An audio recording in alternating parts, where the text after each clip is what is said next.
সুখের অনন্য গুজে দেই পদ্ম ফুল। BTech Expert Non-Sticky Hair Care Oil. BTech Expert. Stay young. দর্শক ফিরলাম বিরতির পর। কথা হচ্ছিল আরিফিন রুমির সাথে। যাওয়ার আগে জানতে চেয়েছিলাম যে তোমার পছন্দের তিনজন তোমার লিস্টে যদি থাকে, যে তোমার আগের সিনিয়র কোনো আর্টিস্ট, তোমাদের যুগের কোনো আর্টিস্ট এবং এখন কাজ করছে এখনকার কোনো আর্টিস্ট। তিনজনের নাম যদি বলি অনেক টাফ হবে, কারণ সিনিয়র সবাই আমাদের পছন্দের আইডল। তাও একজনের নাম যদি বলো যে আইডল, এবং আসলে আমি সবার কাছে মাফ চেয়ে নাও, বাকিদের কাছে মাফ চেয়ে বলে সত্যি যদি বলি, আমার যদি আমি তো বিভিন্ন ক্রাইটেরিয়া আছে, টোন ওয়াইজ আছে, অথবা তুমি যেটা বললা মিউজিশিয়ানস অর এই এরিনার কেউ, তাই যদি হয় আমি বলবো শাফিন ভাই। হয়তো শাফিন ভাই, আমাদের শাফিন ভাইয়ের আসলে টোনটা আমাকে অনেক ওনার একটা যে ডিফারেন্ট স্টাইল ছিল, মিউজিক কম্পোজিং এরও যেই স্টাইল ছিল, আমার মনে হয় সেটা তখনকার টাইমের অনুযায়ী মানে অনেক যুগের থেকে অনেক মানে এগিয়ে ছিলেন। তখন আমি সবার গানই শুনেছি, অ্যাজ এ কিড আমি 90s এর কি আমি সবার গান শুনেছি, বাট দ্যাট মানে ওই ফ্লেভারের গানগুলো আমরা এখন এসে শুনি। এক্স্যাক্টলি, সো উনি সেগুলো আসলে অনেক আগে, ওনার ভয়েসটা আমাকে তখন মনে হতো ওনার চয়েস বলবো, ওই সিনিয়র বললে উনি। আর আমাদের সময়কার এক কথায় হাবিব ভাই, কারণ হাবিব ভাই আমাদের ওইভাবে গান ওলটপালট করে দিয়েছে আমাদের ব্রেন। এবং আমাদের একটা পুরো একটা কি বলবো, একটা টার্নিং পয়েন্ট ছিল ওনার অ্যালবামের পরে, মানে মানুষের টেস্ট, কানের যে টেস্টের যে চেঞ্জটা আসছে এবং মিউজিক কোয়ালিটি। ওনাদের বংশটা এরকম, ফেরদৌস আঙ্কেলও এই ইন্ডাস্ট্রিতে ফার্স্টে ASP4 SP2 নিয়ে আসছিল, ওনারা এরকম প্রথম জিনিস নিয়ে আসে, এটা আমাদের বংশটা এরকম। লাইক আমি কোয়ালিটি আমাদের কানের যে টেস্টটা চেঞ্জ করার জন্য তখন হি হ্যাজ আ ভেরি মানে he has played a very big role. এটা অনেকে জানে যে আগে চোঙ্গা মাইকে শো হইতো আর কি, ওইটাতেই যা হওয়ার হইতো। So Ferdous uncle first time ওরকম বক্স স্পিকার যেগুলো SP2 বলে ওগুলো নিয়ে আসছিলেন, সো এটা আমরা শুনছি। সো এটা ফ্যামিলিটাই এরকম যে টেকনোলজি বা সবকিছু নতুন কিছুকে ইন্ট্রোডিউস করা, রিভিল করে। Very nice. এবং এখনকার যারা কাজ করছে, আর এখন যদি বলি মুজা, প্রীতম, ওরা, সঞ্জয় ইভেন এই ওয়ার্ল্ড কাপের কাজ করলো, সো ওরা excellent, they are doing absolutely. এবং সবাই ভালো কাজ করছে, এর মধ্যে ওরা অনেক হাইয়েস্ট, রাইট। এবং ওরা বেশ ভালো কাজ করেও যাচ্ছে। আরেকজনের নাম বলবো আমি, শিবুর নাম বলতে চাই। আমি ওকে কখনো দেখি নাই, লাস্ট একটা কনসার্ট করলাম ঈদে, সো দেখলাম যে আমার সয়না যাতনা একটা গান আছে, সেটাকে ও ইন্সপায়ার হয়ে ওর মতো একটা গান বানিয়েছে, এবং গানটার নাম তওবা, এবং ওই গানটা এত হিট, আমি কনসার্টে যেয়ে তারপরে দেখছি, ইভেন ইনস্টাগ্রামে গেলে দেখা গেছে আর কি। পরে আমি বুঝতে পারি না যে জিনিসটা কার সাথে শো হচ্ছে আমার, তো পরে দেখলাম যে ওর এতই পপুলার গানটা, যেটা আমার কাছে মনে হয়েছে যে আমার গানটাকে আরো আগে বাড়িয়ে নিয়ে গেছে। যে এই গানটা কোত্থেকে আসছে, লাইক আমাকে যদি জিজ্ঞেস করে ভাই তোমার বাড়ি কই, আমি বলবো যে আমার বাপের বাড়িতে বলবো। সো আমার বাবার পরিচয়টা আমি বহন করতেছি, আর উল্টা আমার বাবার বাড়িটা আরো ফেমাস হলো যদি আমি আরো ফেমাস হই। সো ও এই গানটাকে এত দূরে নিয়ে গেছে, ইভেন এখনকার ছেলে পেলে যারা ওর smart very. Absolutely, I agree with you. Because এখন দেখা যাচ্ছে তোমার গান আমাদের জেনারেশন আমরা সবাই শুনেছি, এমন কেউ নাই শুনে নেই, বাট হয়তো এখনকার যদি আমরা মানে জেন আলফা বলি বা একদম পরে জেনারেশন, অনেকে হয়তো শুনে নেই, বাট এখনকার শিল্পীদের দ্বারা যদি গানগুলো আবার রিইন্ট্রোডিউস হয়, so it's a very good thing. যেমন আমার গানটা ছিল তুমি কি জানো না, কাইন্ড অফ হিপ হপ, ওরা করছে তুমি কি জানো না, ওরা একটু রাইট ওই সাইডে আরো কোর নিয়ে গেছে, যে আরো অরিজিনাল নিয়ে গেছে, আমরা একটু লাইট রাখছে যে আমার মতো কিছু হিপ হপ মিক্স। ও জাস্ট আমার কাছে মনে হয় টাইমের সাথে তো আসলে মানুষের টেস্ট তো চেঞ্জ হতে থাকে মিউজিকের। আমি তো আরো চিন্তা করতেছি যে ও আমার জন্য কিছু মিউজিক করুক, কজ ওদের যে টেস্টটা মাঝে মাঝে আমারও মন চায় নিতে, কজ আমি আমার মতো মিউজিক করব, এখনকার মিউজিক করতে চাইলো। বাট আমার কথা কোলাবোরেশন হলে ইটস নট ব্যাড, দুইজনের মানে দুইটা ট্যালেন্ট যদি একসাথে মানে কম্বাইন্ড হয়ে ভালো বেটার কিছু ক্রিয়েট করতে পারে, দেন ওয়াই নট। এক্স্যাক্টলি, আমরা এই কাজটা আমাদের ব্রেনে আছে অলরেডি, যে হয় আমি কারো মিউজিকে গাবো, ও আমার ভয়েসটা ওন করবে, লাইক বাজায় এটার উপরে উঠে রাখলো, আবার আমি ওর ভয়েসটাকে তখন আবার উপরে উঠে রাখবো আমার মিউজিক দিয়ে। এরকম কোলাবোরেশনের চান্সেস আছে ইনশাল্লাহ, আল্লাহ যদি বাঁচা রাখা হায়াত দিয়ে করবো ইনশাল্লাহ। আচ্ছা, তো মিউজিক বেসিক্যালি এমন একটা জিনিস যেটা আসলে প্রতিনিয়ত তোমাকে রেওয়াজ করতে হবে নিজের ধরে রাখার জন্য বা সব কিছুর জন্য। তো এখন যারা কাজ করছে তাদেরকে যদি তোমার একটা ইজি টিপস দিতে হয় যে এটা আসলে মেনটেন করতে গেলে কি করা উচিত বা তুমি কিভাবে করো, সেটা যদি বলতে। আচ্ছা, সব কিছু মিলে আমার কাছে মনে হয় যে মূল হলো একটা গানের ভিতরে নিজেকে প্রবেশ করানো। কেউ যদি প্রবেশ করাইতে পারে তার কাছে ওই গানটা ইজি হয়, কাউকে দিয়ে গাইতে চাইলেও ইজি হয়, কেউ গাইতে চাইলেও ইজি হয়। লিসেনার যদি হয়, সে গানটা শুনে কিছুক্ষণ পর ইন করলো, get in, he just get in. ভিতরে যাওয়াটাই তো এখান থেকে আগে স্টার্ট, যে মিউজিকটা করতেছে তাকে আগে ওই জায়গায় নিয়ে যাওয়ার জন্য মানে বেসিক্যালি সহযোগিতা। ফোকাসটা আসলে এবং Exactly. সেটার সাথে ইনভলভমেন্টটা। হ্যাঁ, যে শুনবে তাকেও এটার কাছাকাছি নিয়ে আসবে, আকর্ষণ ক্রিয়েট হওয়া। সো রেওয়াজের কথা যদি বলি, ওই আকর্ষণটা অফ করে দেয় যদি আমি বেসুরা থাকি। তো তোমার যদি বলি যে আসলে নিজের ক্রিয়েট করা গান সবগুলোই নিজের পছন্দের থাকে জি। বা সবগুলোর একটা আলাদা ভ্যালু ক্রিয়েট মানে ভ্যালু থাকে নিজের কাছে, জি। সবগুলো ইম্পর্টেন্ট থাকে। তাও যদি আমি বলি যে তোমার খুব কাছের গান কোনো একটা তোমার নিজের ক্রিয়েট করা বা নিজের কোনো গান তোমার ঝুলিতে যেগুলো রয়েছে সেগুলোর মধ্যে তোমার সবচেয়ে পছন্দের বা সবচেয়ে কাছের গান কোনটা? তোমার চোখে আকাশ আমার, জাহিদ আকবর ভাইয়ের লেখা। এইটা আনডাউটলি এটা আমার ভিতরেই সবসময় আমার মনে হয় যে যে কোনো স্টেজে গেলে এটা শুনতেও বেশি চায়, সব গানই শুনতে চায় যতটুকু যে আমার ক্যাপাবিলিটি আমি দিয়েছি, কিন্তু এটার গ্রহণযোগ্যতাটা আমি সবচেয়ে বেশি এই গানটা আমারও ভীষণ পছন্দের একটা Thank গান। you. So I won't miss this opportunity এই গানটা শোনার জন্য, কিন্তু তার আগে নেব ছোট একটি বিরতি। Please. দর্শক ফিরছে বিরতির পর। দূর থেকে আজান শুনতে পাই, মুয়াজ্জিনকে দেখতে পারি না, কিন্তু আজানের ধ্বনিটা আমাদের কাছে ভালো লাগে, টাচের ব্যাপার। যখন মুয়াজ্জিনের ভয়েসটা ভালো হয় তখন আমরা কি বলি, এত সুন্দর আজান দিচ্ছে, সেম জিনিসই। সুখের অনন্য গুজে দেই পদ্ম ফুল। BTech Expert Non-Sticky Hair Care Oil. BTech Expert. Stay young.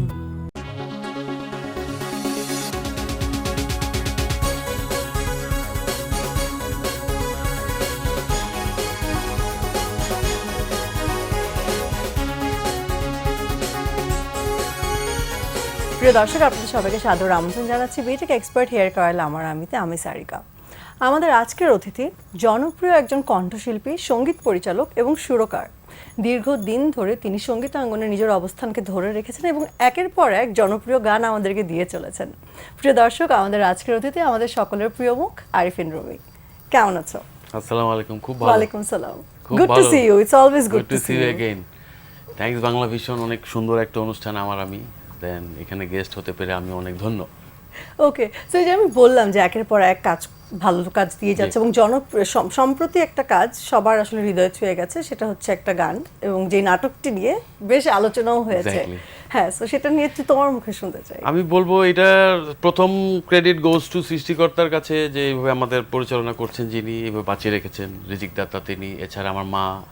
এরপরে এই কাজটা নিয়ে বলতে গেলে মোহাম্মদ মুস্তফা কামাল রাজ অ্যান্ড আমাদের পুরো টিম যারা এটা আমাদের গল্পের সাথে ছিল, singer, Dola, musicians, all the musicians, সবাই মিলে অনেক পরিশ্রমের ফলে, যেহেতু এটা একটা সিরিজ, সো দ্যাটস ওয়াই সিরিজের একটা সুবিধা পেয়েছি আমরা, যে একটা নাটক যখন 1 ঘন্টা অথবা 40 মিনিটে শেষ হয়ে যায়, অনেক কি নাটক একই সাথে বেরোচ্ছে, কিন্তু সিরিজটা পরের দিন একটা চান্স থাকতেছে, সপ্তাহে 2 দিন করে আমরা রিলিজ দিয়েছি। অনেক লম্বা সময় ধরে আসলে মানুষের মনে প্রায় থাকছে। 52 পর্বতে কখনো না কখনো এসে জিনিসটা আস্তে আস্তে বুঝতে শিখছে ফার্স্টে, যাচ্ছে স্টোরিটা তো ধীরে ধীরে দেখানো হচ্ছে, 40 মিনিটে পুরো স্টোরিটা দেখে ফেলতেছে, অথবা 1 ঘন্টায় অথবা 1.5 ঘন্টায়, কিন্তু এটাতে 52 পর্বে ধীরে ধীরে দেখানো হচ্ছে আরও কি হচ্ছে, মানুষের লাইফে কি হয়। সো সব কিছু মিলিয়ে যখন আমরা শেষের দিকে আসতেছিলাম, তখনই আমি বিভিন্ন শোতে যাচ্ছিলাম, সবাই জিজ্ঞেস করতেছিল যে ভাই আপনার এই নাটকের গানটা করেন, এটা আমাদের গল্প অনেক ভালো হয়েছে। সো ওই জিনিসটা আমি আবার অনেকদিন পরে গানের ভিতরে থাকে না যে নাটকের গান নিয়ে এত নাটক বেরোচ্ছে, এর মাঝখান থেকে একটা গান আমাকে স্টেজে রিকোয়েস্ট করতেছে, সেটা আবার এই গানটাই। সো আমাদের কাছে এটা অনেক ভালো লাগে, কিন্তু এটা হওয়ার জন্য আমাদের অনেক পরিশ্রমটা লাগে, যে লাইক একটা গান, কারণ অসংখ্য নাটক হচ্ছে এখন, অসংখ্য সিঙ্গাররা গান দিচ্ছে এবং এখন যেটা হচ্ছে ইন্টারনেটের কারণে একটা গান এখনই পপুলার হচ্ছে, 2 দিন পরে মানুষ আবার ভুলে যাচ্ছে, আরেকটাতে জাম্প করে চলে যাচ্ছে। এক্স্যাক্টলি। আসলে শ্রুতিমধুর জিনিসটা সবাই কাজ করতেছে একটা ডিপার্টমেন্ট, আরেকটা হিপ হপ অথবা সেটাও শ্রুতিমধুর বাট অন্য স্টাইলে, কিন্তু সফট গানগুলো এখন খুব কমই হবে, এটাই স্বাভাবিক, কজ মানুষ অনেক আপবিটেড সংগুলো বেশি শুনতেছে, কনসার্টগুলো বেশ হচ্ছে, কিন্তু এর মাঝখানেও যেটা সুদিন শুনতে অনেক ভালো, এই ধরনের গানের চর্চাটা আমি করেই গেছি, যার জন্য আমাকে সিলেক্টেড করা হয়েছে। যে এক্স্যাক্টলি, আর এটা একটা ফ্যামিলি সং, লাইক এটা কোনো ভালোবাসার গান না যে যেটা আমি গেয়ে আসছি তোমার চোখে আকাশ আমার, অথবা এই ধরনের না, এটা প্রেমের একটা গান না, এটা ফ্যামিলির একটা গান, যে এটা আমাদের গল্প। আমরা একটু 2 লাইন জাস্ট এমনি একটু শুনতে পারি? অবশ্যই। এই গানটা মাহমুদ মঞ্জুর ভাই লিখছিলেন, আর আমার সুর করা, আমার মিউজিক। থ্যাঙ্কস রাজমামা এগেন আপনাকে আবারও। একই সাথে আছি তবু মনে হয় দূরে, কত কথা বলি তবু নেই যে সুরে, অভিমান জমে থাকে অল্প, এটা আমাদেরই গল্প, হয় এটা আমাদেরই গল্প। Thank you. বাহ, চমৎকার। ভেরি ইজি লাইন অ্যান্ড অনেক ইজি সুর যে এটা আমাদের গল্প। সো গল্পটা যখন সবাই দেখে ফেলছে, আমরা লাস্টের দিকে দেখতেছিলাম যে 40 পর্বের পর থেকে আমার কাছে টেক্সট আসা শুরু হয়েছে যে ভাই এই গানটা কিন্তু আসলে অনেক ম্যাসিভ যাচ্ছে। সো এটা আমাদের জন্য একটা ইন্সপায়ারিং ব্যাপার দাঁড়ায় যে ওকে ফাইন, এত সারা রাত বসে 6 মাস খাটলাম একটা জিনিসের পিছনে, রেজাল্ট কি? সো এই ধরনের রেজাল্ট দেখলে মনে হয় যে আরো 20 বছর এমনি কষ্টটা পার হয়ে আসলে যাবে। মানে সার্থক আসলে। একদম। আচ্ছা, তো সোলো ট্র্যাকে যদি আসে, এখন তো আসলে অ্যালবাম রিলিজের টাইম না, এখন তো সবাই হচ্ছে সোলো ট্র্যাকে সোলো দেয়। মিউজিক ভিডিও তো আকারে নিজের বের করতে চ্যানেলে হয়। আসলে সেটা নিয়ে আসলে কি পরিকল্পনা আমাকে এখনো চলছে? নিজের চ্যানেলের দিকে তাকাতে কেউ দেয় না এখনো, আল্লাহর রহমতে। সবাই নিজের চ্যানেল নিয়েও কাজ করতেছে, মার্কেটেও কাজ করতেছে। বাট আমি এনজয়টা, আমাদের জার্নিটা যেভাবে আসছে, যে আগে তো সিডি কোম্পানি নিজের থাকতো না, রাইট? Right, exactly, আমি হ্যাঁ। ওই ফিল্ডটাতে এখনো রাখছি নিজেকে, যে সামওয়ান আমাকে বলবে, যেমন আমি সিডি চয়েসের সাথে আমাদের 30টা গানের চুক্তি, 10টা শেষ হয়েছে, আরো 20টা বাকি, তারপর আরো 90টা করবে। সো এই ধরনের প্ল্যানগুলা আমাকে চান্সই দিচ্ছে না সবার সাথে, হয় না যে আমি সবার কাজ করব। বেসিক্যালি আমরা বলতে পারি তুমি হ্যাঁ। একটু ওল্ড স্কুল, হ্যাঁ, মানে একদম। একদম আমরা যেভাবে কাজ করে এসেছি ওইভাবে একদম। ধরাতেই আসলে তুমি লাইক কমফোর্টেবল। আমার এখনো মনে হয় যে এটা একটা ইন্ডাস্ট্রি, এখানে কেউ এসে আমাকে জিজ্ঞাসা করবে, দেন আমি আবার কথা বলবো, এইরকম বিষয়টা। আমি আর কারোর সাথে কথাই নেই, আমি আমার থেকে বের করতে থাকলাম সারাদিন, এটা আরেকটা স্টাইল, কেউ না করবে না। বাট আমার কাছে ভালো লাগে সবাই আসা যাওয়ার ভিতরে থাকবে, এটা একটা মার্কেট। আমার স্টুডিওতে নায়ক এবং আসলো, অন্যান্য অনেক মানুষের ডিরেক্টর involvement বা ওই এক্স্যাক্টলি, communication এই জিনিসটা ওটা। থাকুক, লাইক ভালো। তুমি যেহেতু আসলে শুধু সিঙ্গার না, তুমি কম্পোজারও বা জি। মিউজিক ডিরেক্টরও, তো সেই ক্ষেত্রে নতুন প্রজন্মের সিঙ্গারদের সাথে কাজ করা হয় কতটুকু? আমার এখন যে কাজটা সেটা হচ্ছে যে আমার যেহেতু ডুয়েট সংসগুলা মানুষের কাছে ডিমান্ডেবল ছিল, আগেও ছিল, এখনও আছে। সো ওই ডুয়েট পার্টটা সিরিজ চয়েস ধরে রাখছে। আর রাজমামার এই সাইডটা, ফ্যামিলির সাইডটা আমরা দেখতেছি। কিন্তু মূলত নতুনদের সাথে কাজ করার আমার যে আগের ইয়াটা ছিল, ওই সুযোগটা আমার কাছেই এখন কম আসতেছে, কারণ সবাই ইন্ডিভিজুয়ালি এআই দিয়ে কিছু অ্যাপ্লাই করতেছে, অথবা মানে এখনকার someone যে প্রজন্মের free- সিঙ্গাররা আসলে সবাই বেসিক্যালি ইন্ডিপেন্ডেন্ট, সো ওদেরও দেখা যাচ্ছে আরেক ম্যাক্সিমাম ছেলে জায়গায় পেলে, যেরকম আমি নিজে কি করছি, লাইক আমি তো কারোর জন্য ওয়েট করি না যে আমাকে কে মিউজিক করে দিবে তারপর আমি একটা গান হবে আমার। সো আমি কি করছি যে আমার গুরু দুইজন ছিলেন, হাবিব ভাই, ফুয়াদ ভাই, ওনাদের কাছে কোনোদিন বলি নাই যে একটা গান করি চলেন, জাস্ট জিঙ্গেল গাইতেছি, এইটা সেটা, ওইটা ফিলিংসের কাজ করতো, কখনো কাজ করতে চাইনি। বাট আমি চেষ্টা করছি যে ওয়াই নট আমি আমারটা ট্রাই করি, তাইলে যেরকম হাবিব ভাইয়েরটা করছে, তো আরেকটা আউটপুট আসছে, হাবিব ভাইয়ের কাজ কেউ করে দিলে হয়তো বা আরেক রকম আসতো। সো আমি ওইটাই ট্রাই করছি যে ওনার মতো না হইতে পারলেও কাছাকাছি তো যাইতে পারবো, যে নিজের কাজ নিজে করতেছি। চলচ্চিত্রের গানে যদি আসি, প্লেব্যাকের কি অবস্থা? প্লেব্যাকের অবস্থা লাস্ট করেছি মোহাম্মদ মুস্তফা কামাল রাজের ছবিতে, ওমর ছবিতে একটা গান ছিল। তারপরে ফিল্মের অবস্থা যেরকম, মানে লম্বা সময় ধরে আমরা তোমাকে পাচ্ছি হ্যাঁ, না, ফিল্মের সেটা অবস্থা কেন? যেরকম আমার কাছে মনে হয় যে 4-5 জন ডিরেক্টর যারা হিট ফেমাস কাজ করতেছে, তাদের সাথে আমার কোনোদিন এমন হয়তো বা বছরে একবার দেখা হচ্ছে, অথবা আমার নাম্বার আছে কিনা তাও জানি না, থাকলেও টেক্সট হচ্ছে না, কথা হচ্ছে না, আমি নাটক নিয়ে ব্যস্ত অথবা সিরিজ চয়েসের কাজ নিয়ে ব্যস্ত।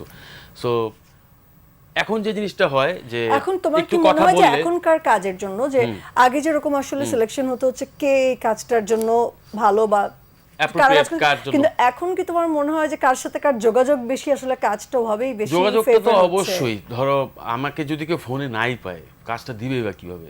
আমিও আবার ওই টাইপের চিন্তা করতেছি না যে আচ্ছা ঠিক আছে কেউ আমার খুঁজে পাক, আমি চিন্তা করতেছি যে যার সাথে কথা হচ্ছেই তো, তো ও আমাকে কিভাবে পাইলো, ওইভাবেই পাইলো কল দিয়ে অর টেক্সট দিয়ে। সো সামওয়ান, এটা সম্মানের বিষয়। লাইক নুসরাত ফাতে আলী খানকে অন্য দেশের থেকে, অন্য বিভিন্ন দেশ থেকে যদি প্লেব্যাক গাওয়াইতে চাইতো, তাহলে তাকে ইজ্জত দিয়ে নিয়ে আসা হইতো, তার গানটা দরকার, তার টেস্ট নিচ্ছে, এটা একটা ইজ্জতের ব্যাপার। ইটস নট লাইক দ্যাট যে নুসরাত ফাতে আলী খান যায় বলবে যে চলো তোমার সিনেমা আমি একটা গান করি, ইটস নট লাইক দ্যাট। এটা হলো আমাকে পিক করতে হবে যে আমার কাকে দরকার।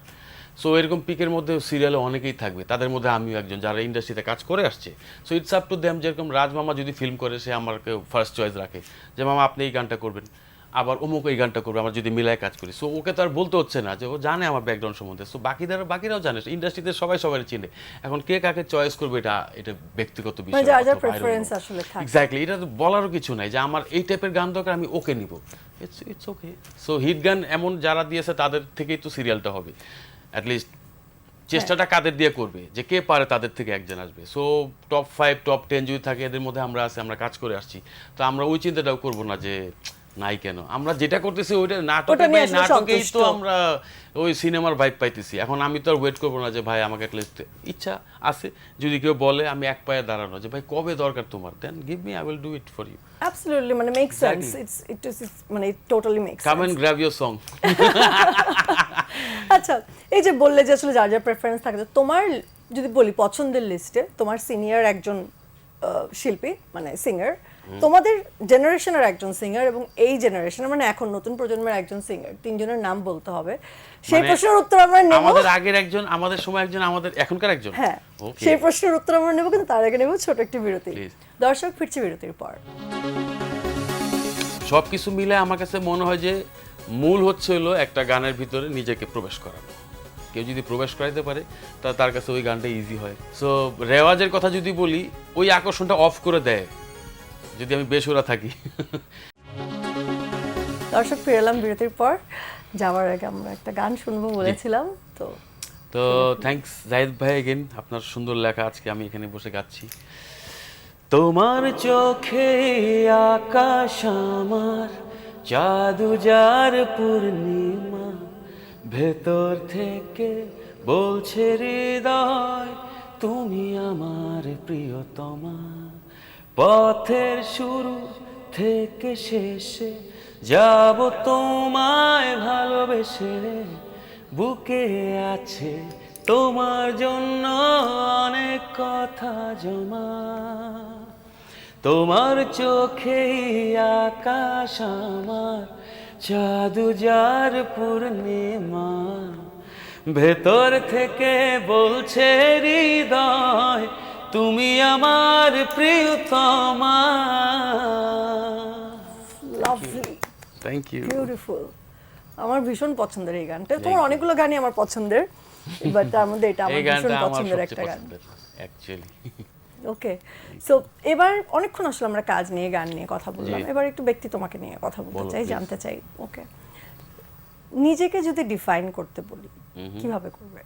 ওই যে ইয়ার মতো সিরাজ সাহেব বলে লালন বোকা। সো অ্যাকচুয়ালি আমার গুরুর কাছে আমি যেরকম বোকা, সবার কাছে কি আমি জানি না, আমার গুরুর কাছে আমি বোকা। সো ওই বোকা আমি এটাই রাখতে চাই যে শুধরানোর চান্স থাকে, যে কিছু না হইলেও বলে যে এটা কেন হইলো না, ওই জায়গাটায় আমি সবসময় থাকতে চাই। Nice, I love it, I love this. কিছুই করি না তারপরে বললে এটা কি করলাম, ওই জায়গাটা টাইট থাকে মানুষ। অনেকটা লম্বা সময় ক্যারিয়ারে পার করে এসছো, 21 বছর। বিশাল লম্বা সময়, হ্যাঁ। এবং অনেক বলতে অর্জন বলতে। রয়েছে, অনেক কিছু হয়তো না পাওয়ার রয়েছে। তো এরকম কোনো আক্ষেপ রয়ে গেছে কিনা যে কোনো কিছু না পাওয়ার পেছনে? সত্যিই নেই, কারণ চমৎকার। যখন ওই নাথিং ভাববো তাহলে যা তো আমার আছেই, এটা নিয়ে কৃতজ্ঞ, এটা নিয়ে সন্তুষ্ট। জাস্ট গো অ্যাহেড, লাইফ পার করে যাওয়া আর কি। আচ্ছা, পরিবারের কথা যদি জানতে চাই। ফ্যামিলির কথা বলতে আসলে আমি এমন একটা টাইপের মানুষ, 24 ঘন্টার মধ্যে 18 ঘন্টা স্টুডিওতে থাকি। সো সিন্স 2005 সো সবাই আমার উপরে ডিপেন্ড করে যে আমি কখন কোন একটা গান বানাবো। সো ওই সুযোগটা আমার ফ্যামিলি আমাকে দেয়, do your music and go ahead. So যেমন বাচ্চারাও আসলে এখন বড় হচ্ছে। স্টুডিওতে ঘুমায় থাকে, দেশের বাইরে যেহেতু থাকে, আমার 2 ছেলে দেশের বাইরে থাকে। সো ওই ওরা আসে। বাচ্চাদের আসলে কি রিয়াকশন তোমার গান যখন শুনে? এখন যদি একটু বড় হয়েছে, ও তো ইন্টারেস্ট নাই, কারণ হচ্ছে হলো আমিও মানে এটা নিয়ে আসতে হবে। বিষয়টা হচ্ছে আমারও না গানের প্রতি ইন্টারেস্ট ছিল না, বাট কিছু কিছু সময় মনে হতো যে হারমোনিয়াম বাজাবো, একটু মা কি শিখাইলো ওটা শুনি, একটু কি শিখাইছিল, এটা এক জিনিস। কিন্তু আমাকে বলা হয়েছে, আমার মা যেরকম আমাকে পুশ করছে যে তুমি গান করো, তোমার গান আমার হৃদয় স্পর্শ করে। সো ওইটা অনেক বড় একটা পিক আপ ছিল আমার জন্য। আচ্ছা, হৃদয় স্পর্শ করে, ওকে দেন লেটস ট্রাই। কিন্তু আমি গাইতে পারতাম ভালো, আমি বুঝতে পারতাম যে আমার গলাটা আমারই ভালো লাগতেছে। কিন্তু মা বলতো যে তুমি এদিক ওদিক ক্রিকেট না খেলে তুমি ইউ বেটার। আচ্ছা, ক্রিকেটের কথা যেহেতু আবার আসছে, আমি সরি টু ইন্টারাপ্ট করি, because আমার মনে আছে যে আমার বাসার ঠিক সামনেই তখন মাঠ ছিল এবং তোমরা সেই মাঠে এসে ক্রিকেট প্র্যাকটিস করতে, এবং আমাদের ইন্ডাস্ট্রির অনেকেই সেখানে যেত প্র্যাকটিস করতে। আমিও মাঝে মাঝে যে মাঠে তোমাদের সাথে গল্প টল্প করতাম এবং ওখানে থাকতাম। সো এখনো পর্যন্ত সেই খেলাধুলাটা কি চালিয়ে যাচ্ছ কিনা, বা সেই প্র্যাকটিসটা করা হয় কি? মাঝে মাঝে তো সিসিএল গুলো হয়, সেলিব্রিটি লিগ গুলো হয়, ওটাতে জয়েন হই, সবার সাথে যোগাযোগ হয়। আর এছাড়া আমার বাসার পাশেই আবাহনী মাঠ, সো আমি ওখানে যাই, সকালের দিকেই যাই যখন মানুষজন চিনলে তো আরো মজা, কারণ হচ্ছে হলো ওই এলাকাটাই আমার, যে ধানমন্ডির এই এরিয়াটাতে সবাই আমাকে চিনে। সো আমি গেলে অনেকে তখন আমাকে আরো বল করতে চায়, রুই ভাই আপনি ব্যাটিং করবেন, চলেন আপনাকে বল করি। নেটে গেলে যেই কোচ নেট করাচ্ছে, তোর কাছে প্র্যাকটিস নিজের করাচ্ছে। ফর্ম কতটুকু ধরে রাখতে পেরেছো বলে মনে হয়? ক্রিকেটে একদম আমার কাছে মনে হয় যে এটা তো জিনিসটা হলো শক্তির বিষয় না, বুদ্ধির বিষয়, কিন্তু বডির সাপোর্টটা দরকার। সো এই যে একটা বড় ফ্যাক্টর। এক্স্যাক্টলি, এক সপ্তাহ গেলে দেন সাপোর্টটা একটু বাড়ে, 2 সপ্তাহ গেলে, 1 মাস রেগুলার প্র্যাকটিস করলে। মেটাবলিজমের ব্যাপারও থাকে, প্লাস স্ট্রেংথের ব্যাপার থাকে, এবং with age we have to accept it. যেরকম শোয়েব আখতার পিক টাইমে বল করতো 161, হাইয়েস্ট লেভেল ছিল, পরের দিকে এসে টিমেই নাই, কারণ কই পেসই নেই, বিকজ বডি সাপোর্ট দিবে না তো তখন আর। So after 36 or after 40 everything changes. হ্যাঁ, এটা সিনিয়র লিগ খেলো। এইজন্য স্পোর্টসম্যানদের সবারই আসলে পিক টাইমে ক্যারিয়ার টাইমটা খুবই আর ছোট। আমাদেরটা খুব শান্তির, বাবা রোলে চলে যায়, অনেক ইজ্জত পেয়ে যায়। আমরা যারা বয়স হয়ে গেল, এখন ইভেন ফেরদৌস আঙ্কেল যে গান সিনিয়রদের গাচ্ছে জন্য অনেক সুবিধা, কারণ সেখানে আসলে চোখেও দেখতে হয় না। হ্যাঁ, মানে টাইমটা অনেক বেশি। Just listening the voice again, ও আচ্ছা উনি গান গেয়ে যাচ্ছে, এটা অনেক ইজ্জতের বিষয়। বেশ ভালো লাগছে, এবং আমরাও চাই, আশা করি যে তোমার গান আমরা একদম শেষ পর্যন্ত শুনতে থাকি, এবং তুমি যেটা বললে যে একদম তোমার জীবনের শেষ পর্যন্ত যেন গানটাকে চালিয়ে যেতে পারো এবং সেটাকে ক্যারি করতে তবে আমার পারো, আমরা যেন তোমার মনের গান একটা ইচ্ছা শুনতে আছে, পারি। আজকে আমি একটু শেয়ার করতে চাই। সেটা হচ্ছে যে সবাই যেরকম ভিডিওর দিকে আগাইতে আগাইতে সবার চোখ পরিষ্কার করে দিচ্ছে, আরো চকচক দেখাইতে দেখাইতে 4K 8K 16K 100K হয়ে যাচ্ছে এরকম কিছু। বাট আমি চাই আবার ওরা ওই কলের গানের মতো শুনুক, একটু ওই সাইডে গান বাজতেছে, কেউ আমাকে শুনতেছে। আমার বয়স তখন 90 ফোর্সে, তো আমি চাই ওই জিনিসটাতে ব্যাক করতে, যে ও আচ্ছা এই ভয়েসটাই তো, আচ্ছা এটা ওই ভয়েস না, আচ্ছা এটা অমুক না, এইটাই আমি চাই। ভিডিও তো ইম্পসিবল কিছু না, এখন নিজের মোবাইল থেকে এখন শ্যুট করে ছাড়া যাচ্ছে। সো এখন অনেক কিছু, অনেক প্রয়োজনও নাই লোকের। একটা ফোকাস লাইটের জন্য একটা টিকটক মার্কের লাইট নিয়ে থাকে না, টিকটক ইউজারদের একটা গোল গোল লাইট বেরোচ্ছে, ওগুলোর সামনে ফোন নিলে বোঝাই যায় না কে ক্যামেরাম্যান, কে কি। অনেক বেশি একটা মানুষকে ফোকাস করার জন্য ফ্রন্ট থেকে অনেক সুন্দরভাবে উপস্থাপন করা যায়। সো অনেক ওয়ে আছে করার। আমি চাই যে না দেখে আবার তোমরা ব্যাক করো ওই ভয়েসটার কাছে। যেরকম দূর থেকে আজান শুনতে পাই, মুয়াজ্জিনকে দেখতে পারি না, কিন্তু আজানের ধ্বনিটা আমাদের কাছে ভালো লাগে, টাচের ব্যাপার নিয়ে যায়। সো আমরা তো মুয়াজ্জিন দেখে তারপরে আজানটা অ্যাকসেপ্ট করি না, আমরা তো শুধু ডাকটা নিচ্ছি। কিন্তু যখন মুয়াজ্জিনের ভয়েসটা ভালো হয় তখন আমরা কি বলি, এত সুন্দর আজান দিচ্ছে, সেম জিনিসই। সো আমি ওই জিনিসটাই চাই যে ভয়েসটা অ্যাট্রাকটিভ অনেক বছর থাকুক, রেয়াজ করে যেইভাবে পারি, ইংলিশ রেয়াজ হোক, বাংলা রেয়াজ হোক, অ্যাটলিস্ট স্টেবল ধরে রাখাটা জিনিসটা। তো তোমাকে অসংখ্য ধন্যবাদ আমাদেরকে সময় দেওয়ার জন্য। যাওয়ার আগে তোমার জন্য একটা উপহার রয়েছে বিটেকের পক্ষ থেকে। ওকে, আমরা অনুষ্ঠানে একদমই শেষে চলে এসেছি, আমি দর্শকদের কাছ থেকে বিদায় নিয়ে আসি, কিন্তু তোমাকে এখনই ছাড়ছি না, তোমাকে এখনই বিদায় জানাচ্ছি না, কারণ আমরা শেষ আরেকটা গান তোমার সুমধুর কণ্ঠে শুনতে শুনতে বিদায় নিতে চাই। দর্শক সবাই ভালো থাকবেন, কিন্তু এখনই কোথাও যাবেন না, আমরা যাওয়ার আগে একটা গান শুনবো। আমি আমার পছন্দের একটি গান করে Please. বিদায় নিচ্ছি। মোহাম্মদ মুস্তফা কামাল রাজেরই ছবির একটি গান, অমর। আমার দুই নয়নের মনি তুই, দামি হীরার খনি তুই, তোরে আমি কই যে তুই তুই আমার সব কিছুই, তোর সুখে হাসি তোর দুঃখে ভাসি, তোরে এত ভালোবাসি, আলো আলো জমকালো দেখি সবখানে, তুই যে আমার কে ওই রব জানে, রব জানে, রব জানে, রব জানে, রব জানে। Thank you. সুকেশী অনন্যা গুজে দেই পদ্ম ফুল। BTech Expert Non-Sticky Hair Care Oil. BTech Expert. Stay young.